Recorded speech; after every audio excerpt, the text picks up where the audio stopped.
Is that a gang sign? Have you, Oh, like you don't know what it is. You don't know what that is. I have no idea. You don't know. Jimmy Fallon doesn't know. David Letterman doesn't know. We don't know. All the comics and show business don't know what this is. Right? Yeah. What is it? Come on, Jimmy. Seriously, the time is up. People are hip to this kind of stuff. I'm here tonight to blow the lid off it, to be the whistleblower. I'm sick and tired of the secrets and the lies. It is the secret symbol of the Illuminati, and you're a part of it, and it is the all-mocking tongue. Most precious members of our society.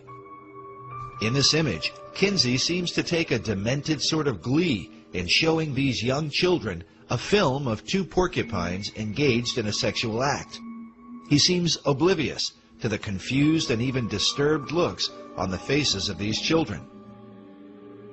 Was it this same lack of concern that enabled Kinsey to support and even encourage the most depraved sexual criminals? The evidence shows that Kinsey was not content to work with merely one pedophile, as Dr. Bancroft and the Kinsey Institute claim. Following the example of his mentor, Dr. Robert Dickinson, Kinsey set out to train his own predators, men who would collect information about what can only be called the sexual torment of children.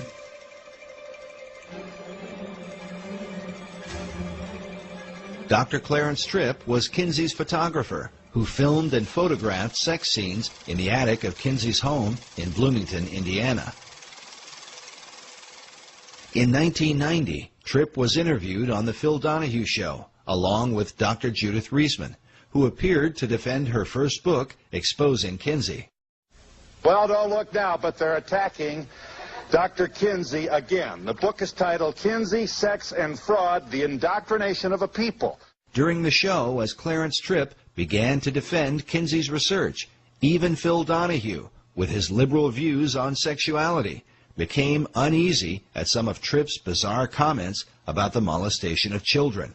We should say that you are the author of The Homosexual Matrix, a book which got quite a positive response from... I want to agree with Reisman on one point. I think we really ought to talk about the child stuff before we mix in the right, well, make your point, homosexual stuff. You know, we really shouldn't go too fast there. We want to savor that because it is wonderful. It's so delicious what she says. I want to draw you a picture of the image. The image is that the world-famous sex researchers, or Dr. Kinsey alone, that's not quite clear, are in a room, and they hover over a young child, less than a year old, and with their fingers or a feather, that's not quite clear, they tickle the genitalia and bring this kid to orgasm, who is screaming and hollering and possibly held down by chains. And drugged. It's all too glorious. Well, make your point. I hope that you don't. You're being sarcastic, but I want to make sure. I didn't mean to be sarcastic. You're saying this isn't true, that Dr. Kinsey or his colleagues did not. This is the man who was with me on Donahue saying, you got to stay with this. It's delicious what she says about what they were doing to the children. Dr. Reisman refused to go on Donahue unless he would agree to show Kinsey's tables, where the child sex abuse data is presented. Despite knowing about these tables, Donahue repeatedly insisted that no proof existed of child abuse in Kinsey's research. Nevertheless, he did show the data to his audience. Well, we're going to show. There. Now, what is the point? You tell me what is the point. 5 months old. What is it? I can hardly read it. What's next to that? Number of orgasms. Oh, number of orgasms, too. Go down to the 4-year-old. You see the 4-year-old there? Yeah. There, bottom one. Yes. 4-year-old, 26 orgasms in 24 hours. Tell me, Phil. Does a baby sleep? Tell me, Phil. Does a baby sleep? Tell me if this is scientific. A baby sleeps for 8 hours? You tell me how you get 26 orgasms for 24 hours. We've got to be able to get a word in edgewise. Just a minute, just a minute. Sounds like a guest for the Donahue Show. And you know what Gebhardt said to me? You know what Dr. Gebhardt said? He wrote me a letter, which I wish you had up there too, in which he said that oral and manual techniques were used on the children. Now, Phil, I'm going to say that once more. I'm going to say that once more. And if I'm wrong, let them sue me. He said oral and manual techniques were used on those children. The letter that Dr. Reisman refers to was written by Paul Gebhardt on March 11, 1981, in which he attempted to explain where the child sexual data came from. In this letter, he admits that multiple pedophiles were used in collecting information for the Kinsey reports. Gebhardt writes, "Since sexual experimentation with human infants and children is illegal, we have had to depend upon other sources. Some of these were parents. A few were nursery school owners or teachers. Others were homosexual males interested in older but still prepubertal children. One was a man who had numerous sexual contacts with male and female infants and children, and being of a scientific bent, kept detailed records of each encounter." Gebhardt went on to say that some of these sources have added to their written or verbal reports photographs, and in a few instances, cinema. The techniques involved were self-masturbation by the child, child-child sex play, and adult-child contacts, chiefly manual or oral. Gephardt's letter clearly refutes the lone pedophile theory of Dr. John Bancroft, but fits in perfectly with what Kinsey documented in sexual behavior in the human male. Gephardt's mention that photographs and cinema were sent to Kinsey also explains the discovery made by former Kinsey Institute director June Reinisch in 1984. This was Newsweek in '84 when June Reinisch said, you know, that the Institute encourages visitors and so forth. And she says, what's her name, Reinisch says that she found a collection of child pornography so distasteful to Reinisch personally, she couldn't bear to look at it, all right? Now, she's not asking where that child pornography came from, right? But some of it was... Now, she found this at the Kinsey Institute, yes. Yeah, at the Kinsey Institute.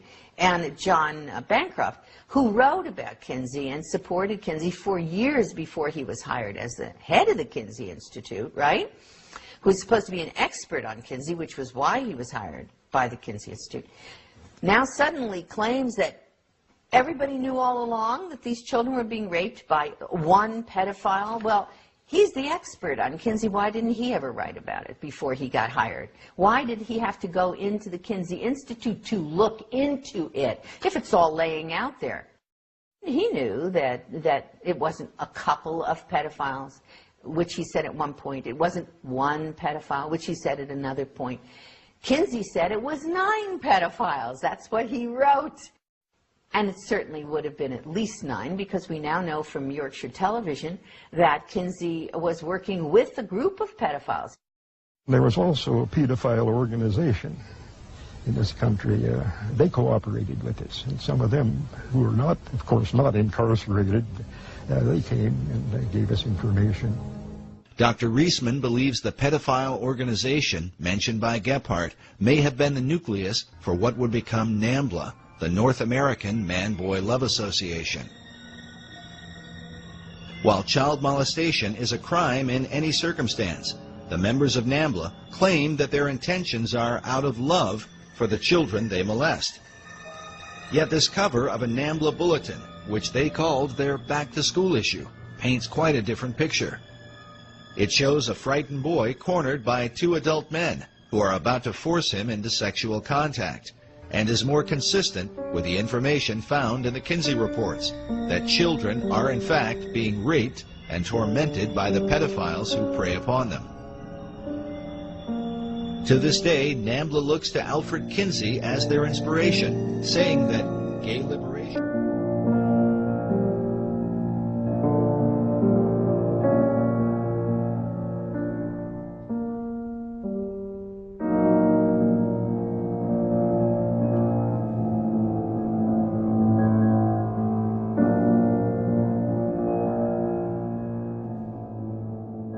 Kinsey's willingness to work with the devil, at one point, seemed to take on a very literal meaning.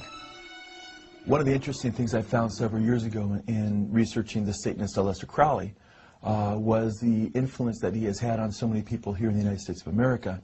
And one of the men that he had influenced was Alfred Kinsey. After publishing his male and female reports, Kinsey began to travel abroad and study sexuality in foreign countries. In his book, Kinsey co-author Wardell Pomeroy wrote that Kinsey went looking for a prized item, the diaries of Aleister Crowley. Crowley died just a year before Kinsey's book came out. Crowley was a famous and highly controversial British occultist in the early part of the 20th century. His sexual exploits in bizarre and sometimes deadly satanic rituals had been exposed in the London newspapers. He also talked about taking a virgin and having sexual relations with her, and then upon a climax to actually murder her, cut her in 6 pieces, and put the names of the various demon gods on those 6 limbs, those 6 parts of her body. Taking the name for the Antichrist in the Bible, Crowley called himself the Beast 666. His famous saying was, "Do what thou wilt shall be the whole of the law," by which he justified all forms of immorality. Crowley had a sex temple and had practiced group sex and orgies and what have you, and so-called sex magic. Crowley was into pedophilia. He was into justifying his pedophilia. In fact, he had said, "Let me seduce the boys of England." He wanted to seduce them, and then he starts talking about sodomy and it should be acceptable. So, I mean, it was quite shocking, especially back then. Pomeroy wrote that Crowley was called by Lord Douglas the wickedest man who ever lived, and his sexual history alone was enough to earn him the title he gloried in, the Beast. Crowley kept a diary up to his death. 2 weeks after Kinsey tracked down these papers in England, he found himself in the temple that the Beast had founded in Sicily.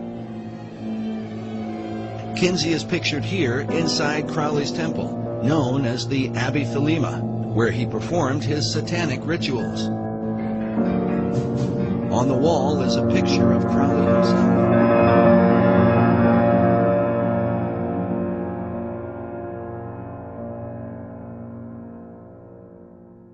What they were getting in their house, what their sons were seeing, what the uncles were seeing, what the boyfriends were seeing, was how to sexually abuse a child and laugh about it.